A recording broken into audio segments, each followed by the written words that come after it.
Hello, my dear listeners. Thank you so much for your patience as I'm getting caught up on a backlog of content of episodes for you. I have about 8 episodes to catch up on, including the one that I'm sharing today, which is with the beautiful Kat Cabral. Kat and I recorded this episode back in October, and I had meant to edit it and get it ready for you guys sooner, but unfortunately, October was a wild month. As we actually discussed in this episode, the astrology and the energies of that month really did ripple through in a way that was quite profound. Lots of endings, lots of beginnings, lots of purging, lots of lessons coming to the forefront, which is somehow not surprising, I think, as we're coming to the end of a decade. Literally, as I'm recording this intro, it's December 8th, and we have, less than 20 days left of the last decade as we prepare to enter 2020.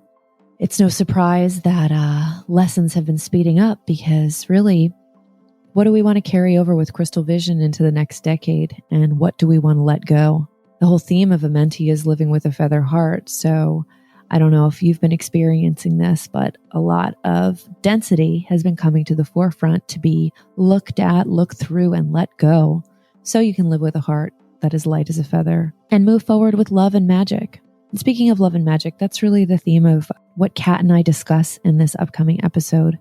Kat is such a lovely, beautiful, magical, and wise articulator of realms beyond what is seen. I met Kat, almost 5 years ago through a mutual friend, and I've just really adored her energy and the way that she imbues love and kindness and this gentle beauty into what she shares through her platform and offerings. Her new deck, which is the Spells deck, came out back in October, as you'll hear in this interview, and it's lovely. It is modern, clean, gorgeous, highly, highly potent and powerful, and features 78 cards, which can be a really good initiator into working with spells and magic. It doesn't really matter what level witchcraft or wizardry you're on. It's a really great tool to open your mind to working with nature and the cycles therein. So a little bit about Kat. Kat is a modern witch, writer, and author of the Spells deck through Chronicle Books. It is a 78-card, all-levels guide to witchcraft. Kat is a lifelong enthusiast, student, and practitioner of the occult, and she offers intuitive tarot sessions, hosts open circles, and teaches practical magic workshops. For over a decade, you could find her managing the Apothecary Counter of Enchantments, which is America's longest-running occult shop, brewing up magical prescriptions. She's written pieces for Revolver, The Numinous, Slutist, and Vinifica, and has been featured in the New York Times, Culture Trip, and BuzzFeed. Along with writing, Kat has been hired by brands such as Coach, Reformation, Prom Girl, and Frida Salvador for experiential pop-ups as a consultant and guest. Follow Kat's work on Instagram at moonagemagic and moonagemagic.com. And again, definitely check out the Spells deck. It's available on Amazon and everywhere books are sold. Kat and I really get deep in this conversation and look at magic from a multidimensional perspective. And we discuss healing and letting go and the use of ritual magic as a tool to find closure and retrain your brain and memory to think of life in new and beautiful ways. So I hope you enjoyed the conversation. Happy to be back in flow with new content for you all, and enjoy. Welcome to Radio Amenti, embracing the eternal now where minds and timelines merge, inspiring synchronicity, awakening potential, and making sense of change.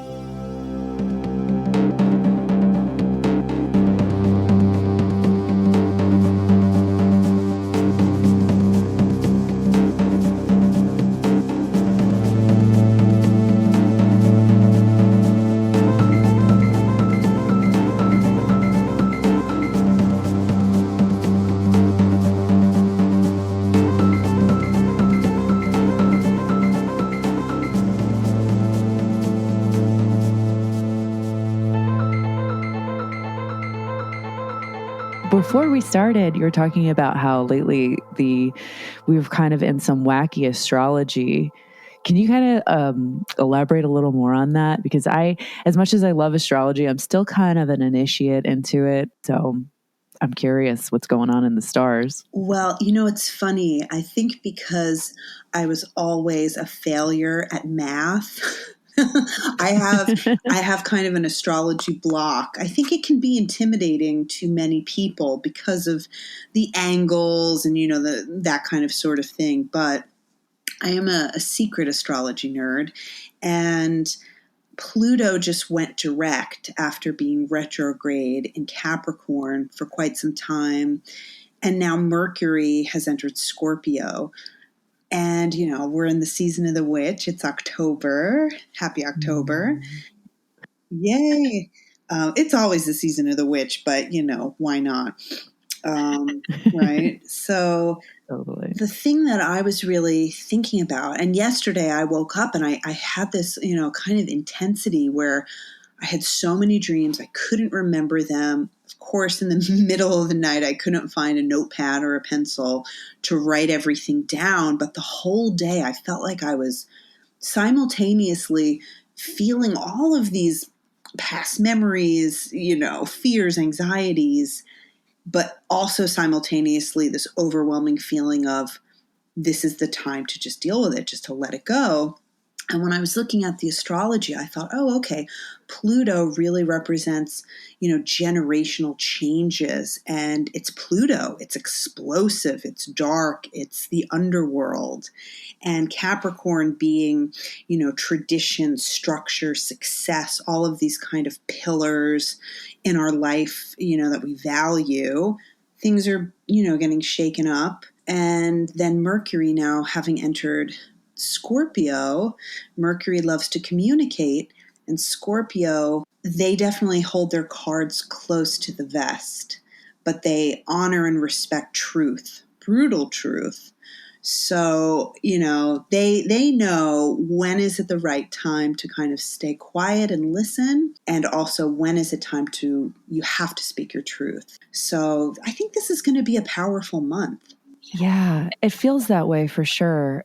Scorpio is such an intimidating sign on the zodiac. And but they're big sweethearts. I feel like they're the teddy bears, with an armor on the outside. For sure. One of my best friends is a Scorpio, and she's brutally honest, but I've learned so much in that friendship, and it's been really beautiful because there's something to be said about being brutally honest. I find it refreshing, I mean, I'm a sensitive Libra, so I love, I really try to think about how I speak, and really, I want to speak with love and fairness and compassion, but you have to give it to the Scorpios when they're just like, listen, I need to tell you this, and you might not want to hear it, but it's for your own good. They keep us in check. It's good.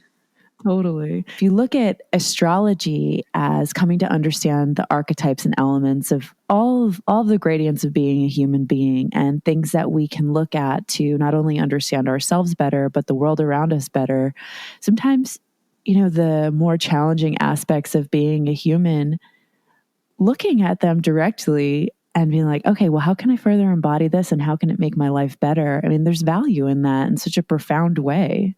Absolutely. I think that's why, at least for you and for me, I think magic and researching the occult and trying to discover, hidden knowledge, it's all about a journey of self-discovery. And at least for me, I can say, the better I can understand my own intentions, then I can do better in the world. I have more of a clearer sense of, okay, what's my mission? What's my purpose?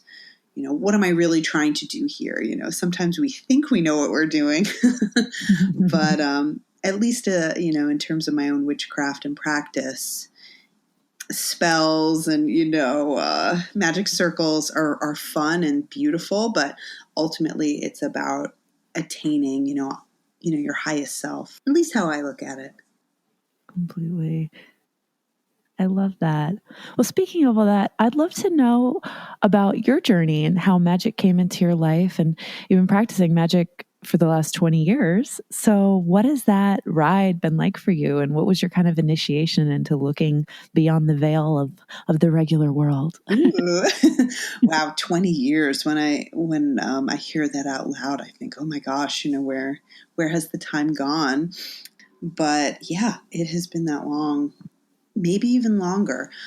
I guess probably I was raised Catholic and was very much serious about it as a child, and not so much in a way where I was forced to go to church. It wasn't really an option. Let me make that clear. But I would go to church and then come home and play pretend with my dolls that we were in church. But I would be the priest, and I was always in choirs, and I had many, I guess you could just say spiritual moments where I definitely felt like the Holy Spirit, especially Mary, as well as Mary Magdalene, those sort of divine archetypes. And I thought it was beautiful, probably until about second grade, second or third grade, when we were, for a school assignment, we had to make pro-life posters. And some of the, yeah, I was young. So it was shocking to kind of see this imagery. And, Wow. I'll just clarify. I think everyone is entitled to their own opinion about how they feel. I think in high school, I had a lot of anger and rage with the politics of the church. Understandably so. There have been a lot of scandals and terrible things that have happened, but I'm glad I made peace with it, because there is a lot of beauty and I think real magic in Catholicism, and I have so much respect for it and people who take it seriously. So that was sort of my first wake up call, that I'm feeling something spiritual here, but then I'm going into the physical environment and I'm being told that all of these different things are wrong. I have to behave this way. The kind of dogma that you receive in Catholic education or any religious studies for the most part, even in a lot of, Wicca, New Age, the same thing can happen in any tradition, really. So I babysat for a Wiccan family, coincidentally, in high school.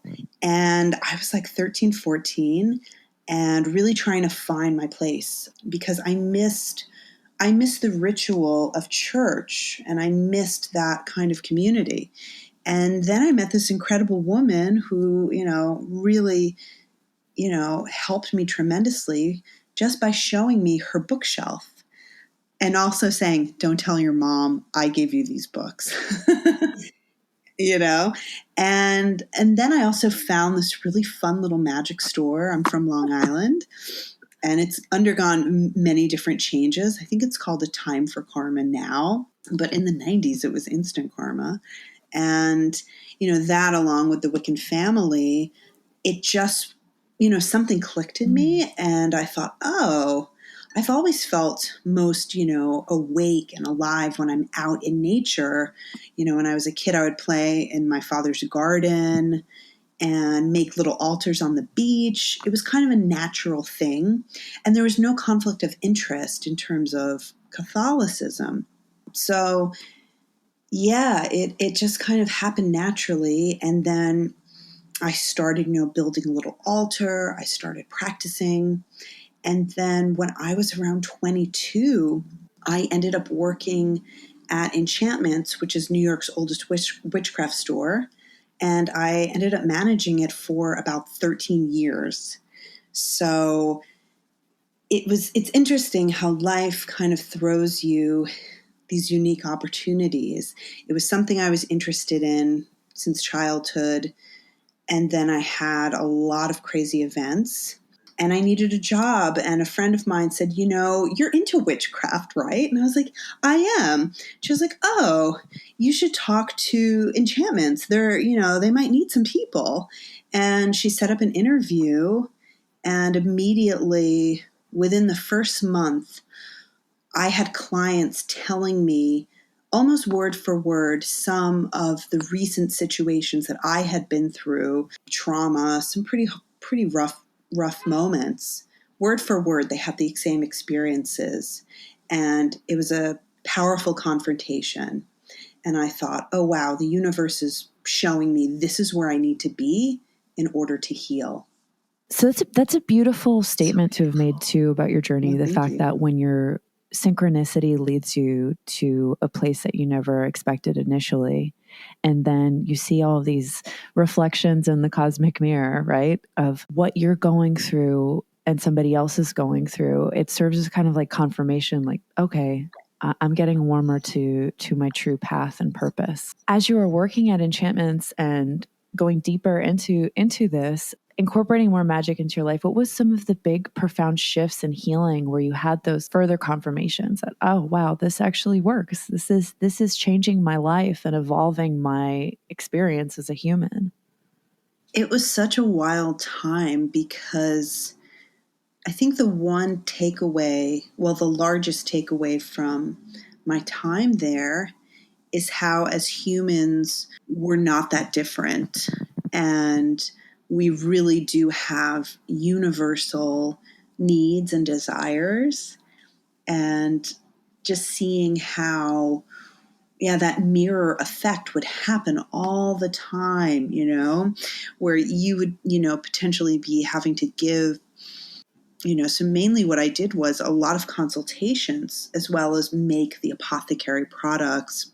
And I was a reader there as well. But, so often I would have a client, going on about a really sticky situation in their love life. And I would, be reading the cards and telling them, what I thought would be helpful. And then, of course, the reading would be over. And I thought, oh my God, I need to take this advice myself. Like, yeah, this happened to me last week. Thank you. Okay. Moving on.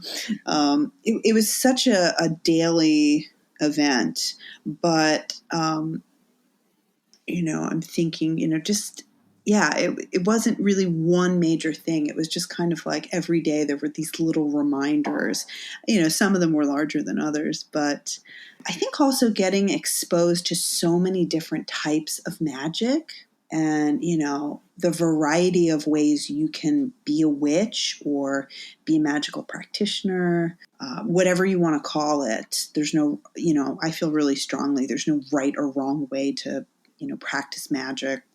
So just having that kind of education where I got to meet people from people who studied the runes, chaos magic.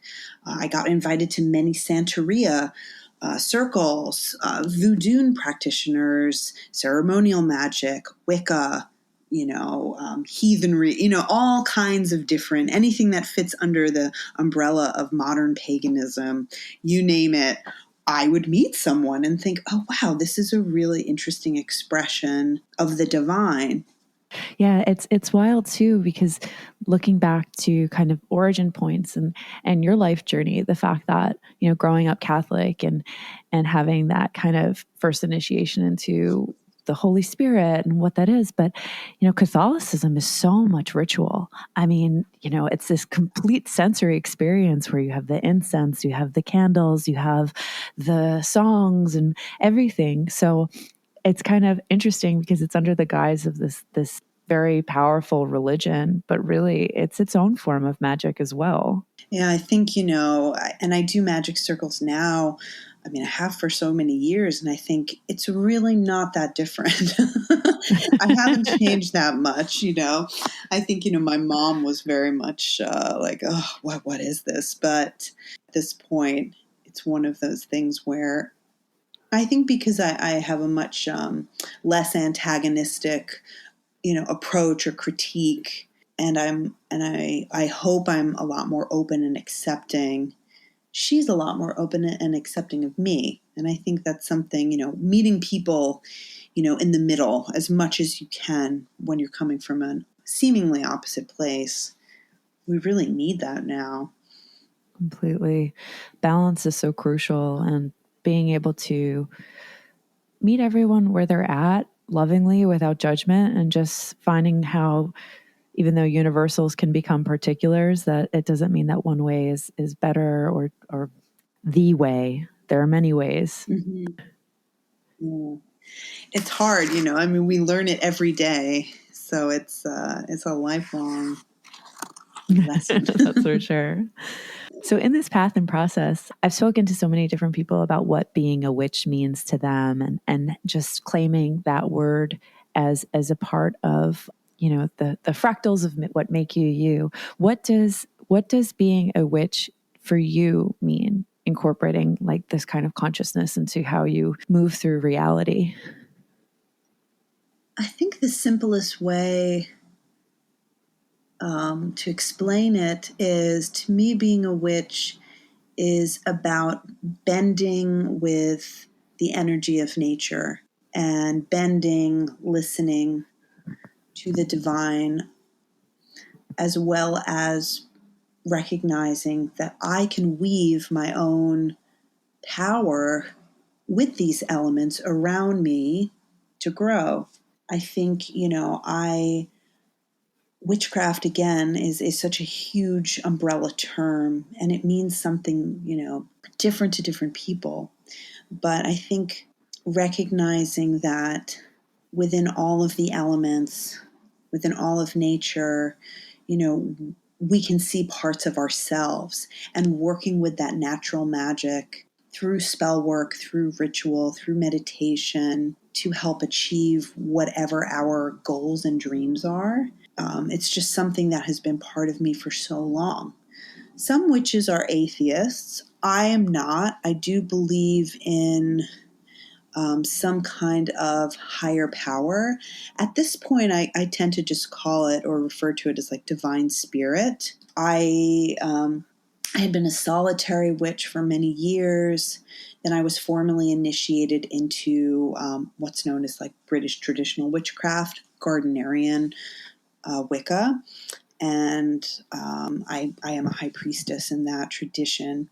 However, as time goes on, I think I kind of think of myself more just a witch in New York, and because I'm in an urban area, any opportunity to connect to, kind of wild, untamed nature is really healthy. I love living in the city. I don't think I'd want to live anywhere else, to be honest, but I think, having that, again, that balance of, okay, it's time to go out into the woods because I need to connect to the earth beneath my feet. I need grounding. I need to do a ritual. How can I do this? Okay, maybe I'm not in a rural area. Let's try to get lost in Prospect Park and see if you can find your footing, something like that. But, being a witch, it's an approach to life. It's looking at the year, honoring the seasons and the magic that's inherent in nature. And, I feel like it is, at least as a female identified person, as a woman, being a witch is a little bit of a finger to the patriarchy, It is. I feel very, we bleed with the moon, how witchy is that? And even if, you identify as a female and you don't bleed, it doesn't matter. But, identifying with that divine feminine energy, it's just, it's magic. I'm losing my words because it's, I don't know. It's just such a big, exciting thing to me. And I'm always surprised, there's always something new I'm learning, which is great.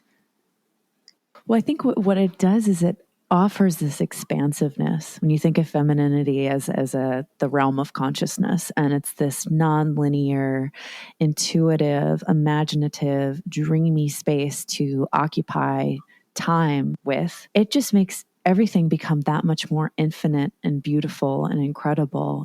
The sense of awe of just the fact that we're on this this sphere floating through space. Yeah. Oh my gosh. Here we go. And that, the table isn't just a table, it's just a bunch of vibrating molecules that deeper and deeper and deeper. Like, oh God, it's yeah. amazing the magic that's all around us. But then when we shift our thoughts to be like, wow, now this is how I can bend. I love that you use that word, bending, because it really is. It's Oh like the scene yeah. from The Matrix with the bent spoon. There's a reason why those films were so popular, I think, on such a macro level. I think people are intuitively magical on a certain level. I think, everyone has that, I think everyone is a little psychic. Everyone can kind of tap into something. Totally. Yeah. And I think everybody's had that experience wherever you fall on the spectrum of consciousness when it comes to alternate realities, is that, when you think of somebody and then all of a sudden they call you, it's like, oh, that's a little psychic spark. Just little things when you speak something and then all of a sudden that song that you're thinking about is on the radio, or that thing that you were thinking about watching is on the TV. People don't realize like that's actually like its own form of, I have thought something and now that thing I have thought has become a thing. And that's so much about, in witchcraft and magical practice. And, I think there's a lot of, I don't know where I was reading it. I mean, there's a lot of discussion about, and I'm actually really interested in this. She was like a Christian, I guess mystic, you could say, writer. I don't think she would call herself a mystic, but she was part of like the New Thought kind of spiritualist movement, in the early 1900s. And her name is Florence Shin. And she wrote a book called Your Word is Your Wand. And I would replace a lot of the, through the light of Christ, that kind of stuff with through the light of the goddess. And I thought you could replace it with anything, but, your word truly is your wand. And I think so much of witchcraft and magical practice, we don't realize, the power of our intent and our mind. That being said, I'm not a Christian Scientist. If somebody is, I respect medicine. If somebody's really sick, you can't necessarily, maybe I think it could help, but, I'm just thinking of, certain stories of people that are dying and, oh, I'm just going to pray and they'll be healed, and they could have been saved in a hospital. That's a whole other way of looking at your words have magic, and you know what I'm saying. Totally. Oh yeah, for sure. Balance. And tempered reason, and understanding that there, even in the infinite, there are certain limitations within the construct of reality. Yeah. Oh yeah. It's like, oh, what you say, what you put out there will, come back to you. And it's like, we've all said terrible things, and we've all, been angry or upset. Does it mean, oh, the reason why I was maybe robbed at gunpoint, did I deserve that? I think that's unfair. Yeah. So I think it's, but that being said, I think we're so often in a negative headspace. We're often trying to get ahead. We compare ourselves to others relentlessly. We're our own worst critics. So I do think, at least, with my experience in terms of ritual and meditation and witchcraft, spending time apart from the regular day that can be just for you and for magic, to kind of retrain your brain a little bit and go, okay, maybe you're having a rough time. Let's talk about this. Okay. I might wake up and say, I don't really like how I look today. I don't like anything about what's going on in my life, but I love you, no matter what. I'm always trying to put that like little spin on, if you're having a really rough time, you still have love and kindness and respect for yourself. Almost 2 years ago, I went through a really, really tough time, and I got to a place where I was having such trouble forgiving myself because I got really angry, got into a big fight, and had a falling out with a person that I used to be very close friends with. And it was just really like low vibe and not in my nature. And it was just so hard to forgive myself and get over. But ritual, that's the thing where, again, take everything with a grain of salt wherever it is on your journey. But the magic of ritual is so important, even as an act of, okay, well, I'm going to take this thing that I did that no longer serves me and create an act around it to thank it for the lesson it served me and to set it free. Whatever you believe, there's something powerful in just retraining your brain of how you think of things, creating this act of magic and art around moments in time that either you want to call deeper in or to let go. There's really a profound healing in that. It shifts something within you. I'm sure, once you come to that point, where you're ready to kind of acknowledge within yourself, okay, there is some major work that needs to be done. There is something that I need to unearth within myself, as ugly as it might be. I wrote a separation ritual for the spells deck because I thought it was really important, in the love category to include separation. And at first I was worried, would it, be seen kind of in a negative way, but there's no such thing really as black or white magic, that's kind of an illusion. And I think separation, there are times where we have to honor, it's almost exactly like what you said, happened with you. You honor what you learned with this person. And then, doing something physical, a ritual, something to show, okay, I'm moving away from this and I'm cutting the cord with grace, which, is sometimes all you can do. Sometimes we don't know why, why did this relationship end the way it did, or a friendship went, soured, things like that. And I think it's right. It's only like in TV and movies where there's this, amazing monologue where the person comes back and says, I wanted to talk to you and tell you why. And now I am, here I am to tell you. It never happens. Never. No, it doesn't. And sometimes, where it was for me is that I had actually, reached out and sent a really like heartfelt letter about where I was at and what I was going through. And I never heard anything back. And, sometimes you have to be the one that gives yourself closure. And that's the beauty in ritual. And speaking, you had mentioned the spells deck. So let's talk about it. It's such a beautiful work of art combined with your beautiful wisdom. How did it come to be? Tell me a little bit about what inspired it and the big intention and the whole journey. Well, thank you. That means the world coming from you, because you are such a creator of, your Oracle deck is unbelievably beautiful. So I just have to say, thank you. Thank you. Thank you. But the spells deck really, that was another moment of magical timing, because I had been in the process of starting to write a proposal, about witchcraft for a potential book. The ideas had been brewing in my mind for a while, and I had written a witchcraft column for my friend Kristen Soleil's website Slutist for a while, and I had, always written about the topic. And then during this time where, a lot of these things were brewing, Chronicle Books reached out to me for a potential project idea. And then, one thing led to another, and we were able to really collaborate and come up with what is now the Spells deck, which is basically a 78 card, all levels guide to witchcraft.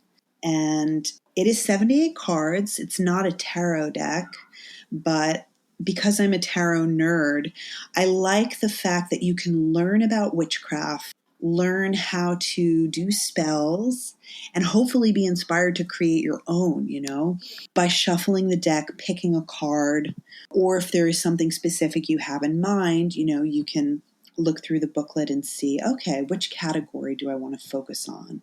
And, then find something that hopefully is accessible and easy to do. It's not always easy, especially when you're working with esoteric information or things that may be new to somebody's path. But what I love about the deck is that it's super powerful in the way that it's been designed, and these breadcrumbs that you offer, where it's like having these spiritual study cards to be like, oh, now I can take this and run with it, incorporate it to my practice in a profound way. Like whatever you need, pulling one a day, pulling a few, playing and seeing how they all fall together. It's really profound and very unique. Oh, thank you. This was something that, I feel like so many, like my partner and my dear friends, I feel like in the last 2 years, I've been in hermit mode because this was such an important project.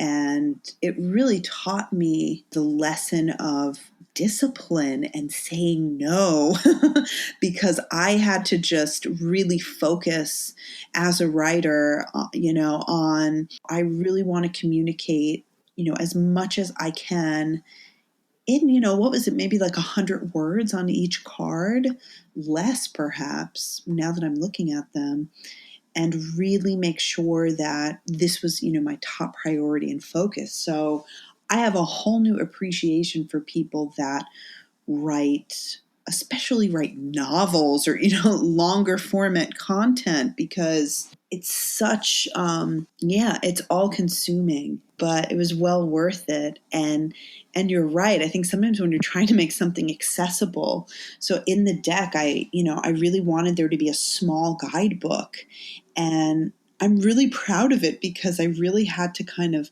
narrow down witchcraft from, my experience and my education into, I don't know, it was like a 15, 16 page booklet, and really just kind of go, okay, what's the wheel of the year? What are phases of the moon? The days of the week, magical timing, how to do spells. Here you go. Have fun.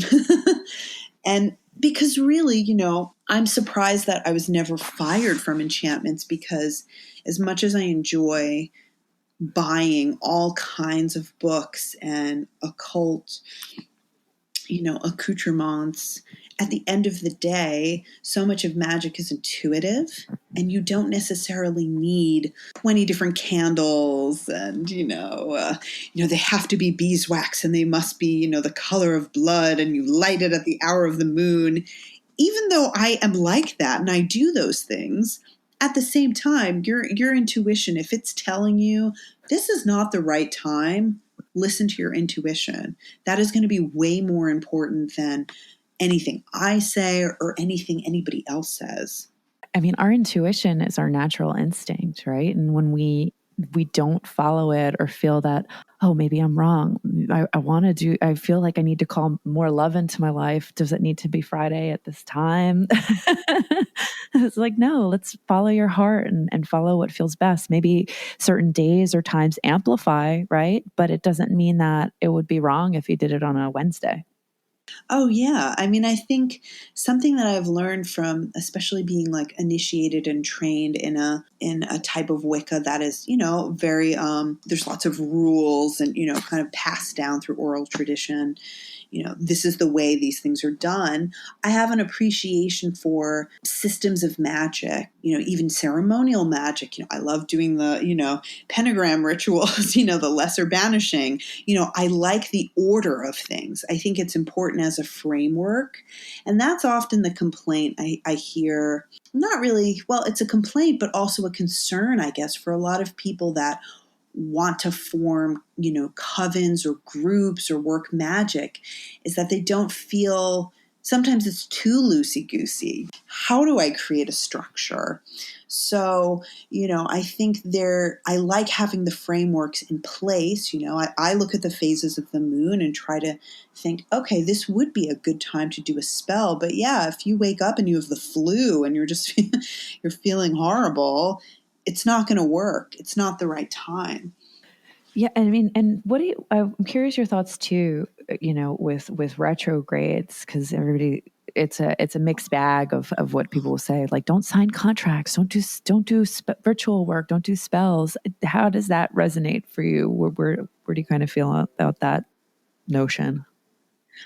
I think it's about tapping into the energy or reading the room, so to speak, that you're in, and feeling what is going on right now energetically outside, and how is that affecting your internal GPS, your compass.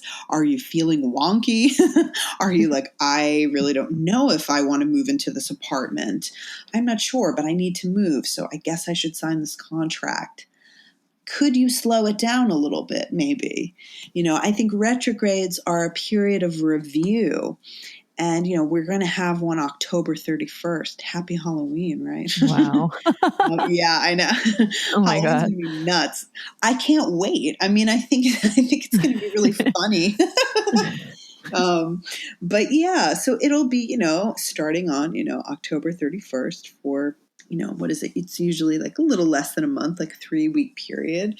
I have to look at the calendar. I don't have it memorized, but, it's a time to look back at, and with Mercury in particular, it's about communication and, knowledge and, your success and, your career, all of these kinds of, I always think about Prince when I think about Mercury, because, he was this perfect Gemini example where he was this androgynous, magical little figure who could just walk into a room and pick up any instrument and play it beautifully and be witty and, interesting. I always think of him. But Mercury retrogrades are really, a time to maybe just to slow it down and think before you act. I don't know. I think, you can do spell work.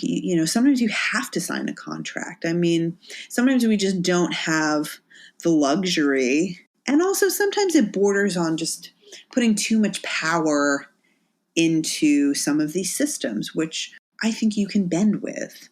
I don't know. Does that make sense? Totally. And I completely agree. I think there's something about if you are giving up your power to saying, oh no, Mercury's in retrograde and now I can't do anything. That's one extreme of the Yeah. pendulum. No. But taking time to slow down and pause and to really reflect and get mindful of your why and what it is that you truly want. I mean, that's good at any point in time, but if you can kind of imbue more of that into a retrograde period, it becomes useful. Yeah, I think the universe just kind of pushes us a little more during those time periods, which is why it's difficult. And Mercury has the technological aspect to it. So, if you're not a patient person, I mean, I'm definitely not with technology because I'm not great at it. And, I'm always reminded, okay, why don't you go to the Apple Store, Kat? Stop complaining about this. Why don't you learn something? Here you are annoyed about your computer, but you're barely able to use it. So what can you do differently? Stop blaming it on the external. I'm such a nerd in that respect. But yeah, but it's like Saturn returns as well. People fear the end of their 20s. They think about, beautiful figures that were tragic, like Kurt Cobain or Janis Joplin. Jimi Hendrix, their late 20s. Something tragic happens, and that's not always the case. Your Saturn returns sometimes can be the biggest rewards. Saturn rewards hard work. My Saturn returns was intense but transformational.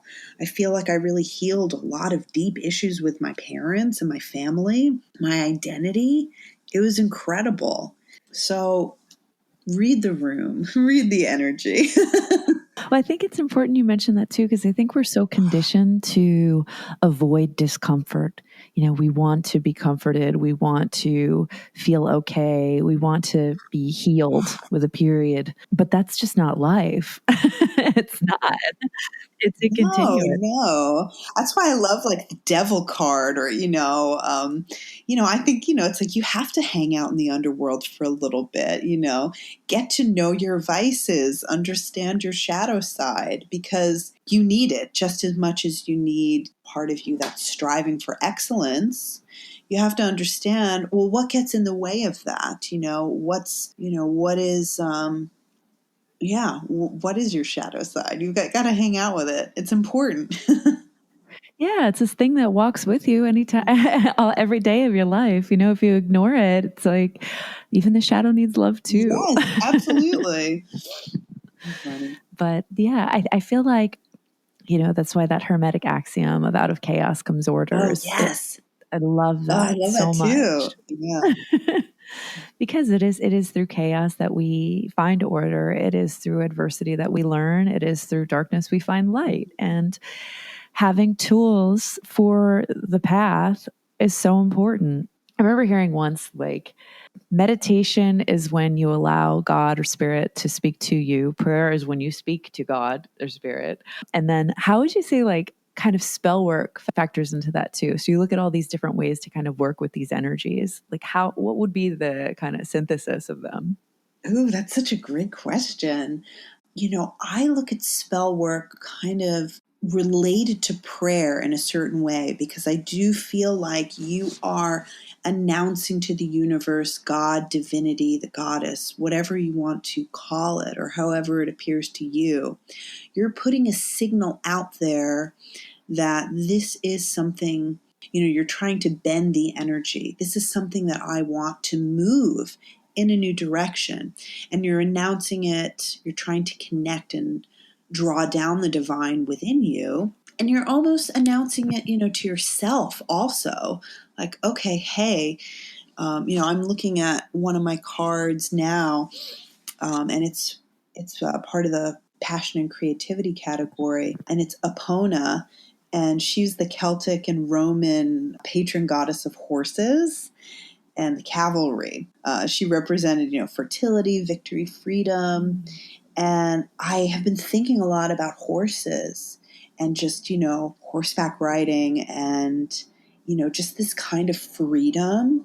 I had like a beautiful experience. It kind of sounds cheesy now that I'm saying it out loud, but I was in Mexico on my honeymoon. But, I just remember being on the beach and no one was there. And my Spanish is average. And I had this great conversation, despite my limitations with this man. And, I was riding horses with him. And just that, it was so frightening to be like, okay, let's go, And I thought a lot about that experience when I was writing this particular card, about, imagining yourself full of unbridled possibilities, and again, if you can't necessarily be around these beautiful animals, or if you don't want to do that, you could hang up a horseshoe, above your altar or your door to kind of receive what that spirit or energy has to offer you. And that's the thing, we are, recipients of energy. We give and receive. So I think it's, to me, I do think of it almost as like a prayer, but probably people who pray wouldn't look at it like that. Well, it's all context, right? And how Yeah, how yeah. you how you look at things. Actually, it's funny. I pulled a card from your deck as well, which was very synchronous to the conversation, which was the spider card. I Ooh. love that. Oh, If you can, I read it to for our yes, audience. yes. So from Kat's The Spells deck, this is the spider card I just pulled. And it says, weaving a web of magic. The spider's wisdom lies in precision, patience, and storytelling. And the definition goes on to say, if you see a spider in your home, do not destroy it. Instead, watch the spider methodically build silky, almost invisible threads and learn from their unique gifts. Draw a cobweb illustration on a piece of paper and write about a recent fear, mystery, or memory that's been haunting you. Place it hidden on your altar or in your book of shadows, and do not look at it until another spider appears, whether in a few days or a year. At that time, reread the letter and see how your relationship to the situation has evolved. Time, like the spider, builds connections, stories, and history. Oh my God. You're such beautiful words. Oh, thank you. I had a large spider web and beautiful spider. She was incredible outside, at the time, what was like my office, the window as I was writing this deck. And when I was doing this Witches Familiars category, it's funny. there are 10 cards in the other 7 categories, and this one was 8. I like the little infinity, for the beautiful animals, but I looked outside and I thought, oh, hello, look at this beautiful spider right here. And, it was raining and I thought, oh, it's going to get washed away, and it remains. So that was my little tribute to my spider friend. That's so No. beautiful. It's just such a lovely way to look at everything having sacredness and symbolism, or finding a way to take even something that feels mundane or scary or possibly even a nuisance, but finding a way to see symbolism and apply it to your story and to shift consciousness around it. I mean, really, ultimately, that's such a gift, because then every day there's magic all around you. Yeah, there is. It's hard, I think it's really important in such a crazy, chaotic time, to find those moments of magic or optimism and remind yourself, despite the planet, being on fire and everything feels really scary, there is just as much compassion and activism and energy and beauty out there. I think you have to combat, the incredible toxicity, and you can start from within. And I think, if that's just, changing your approach, that will have an effect on the person next to you and beyond and beyond. Completely.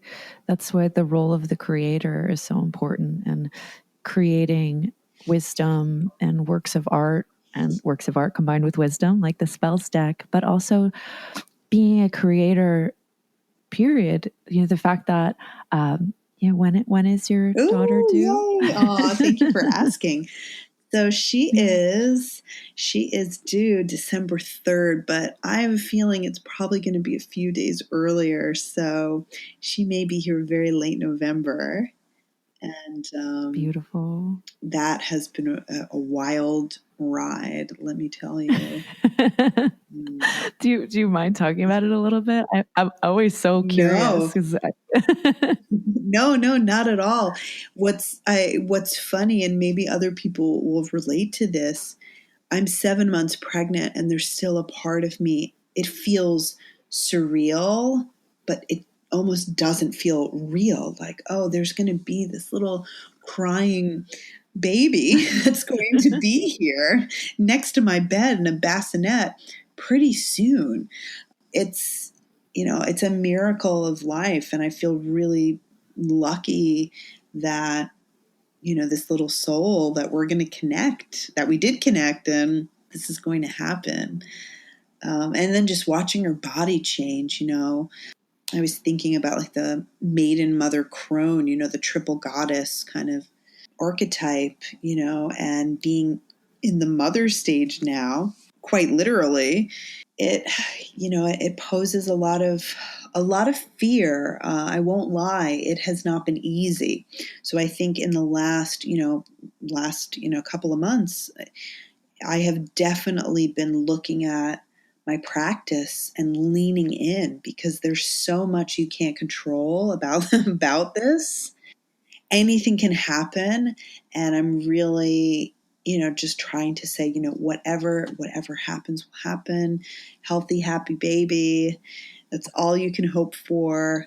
And who you become, because your identity changes and you don't want to lose your identity, but it expands. It becomes this bigger thing, and it's not just about you anymore. It's about, this other little person.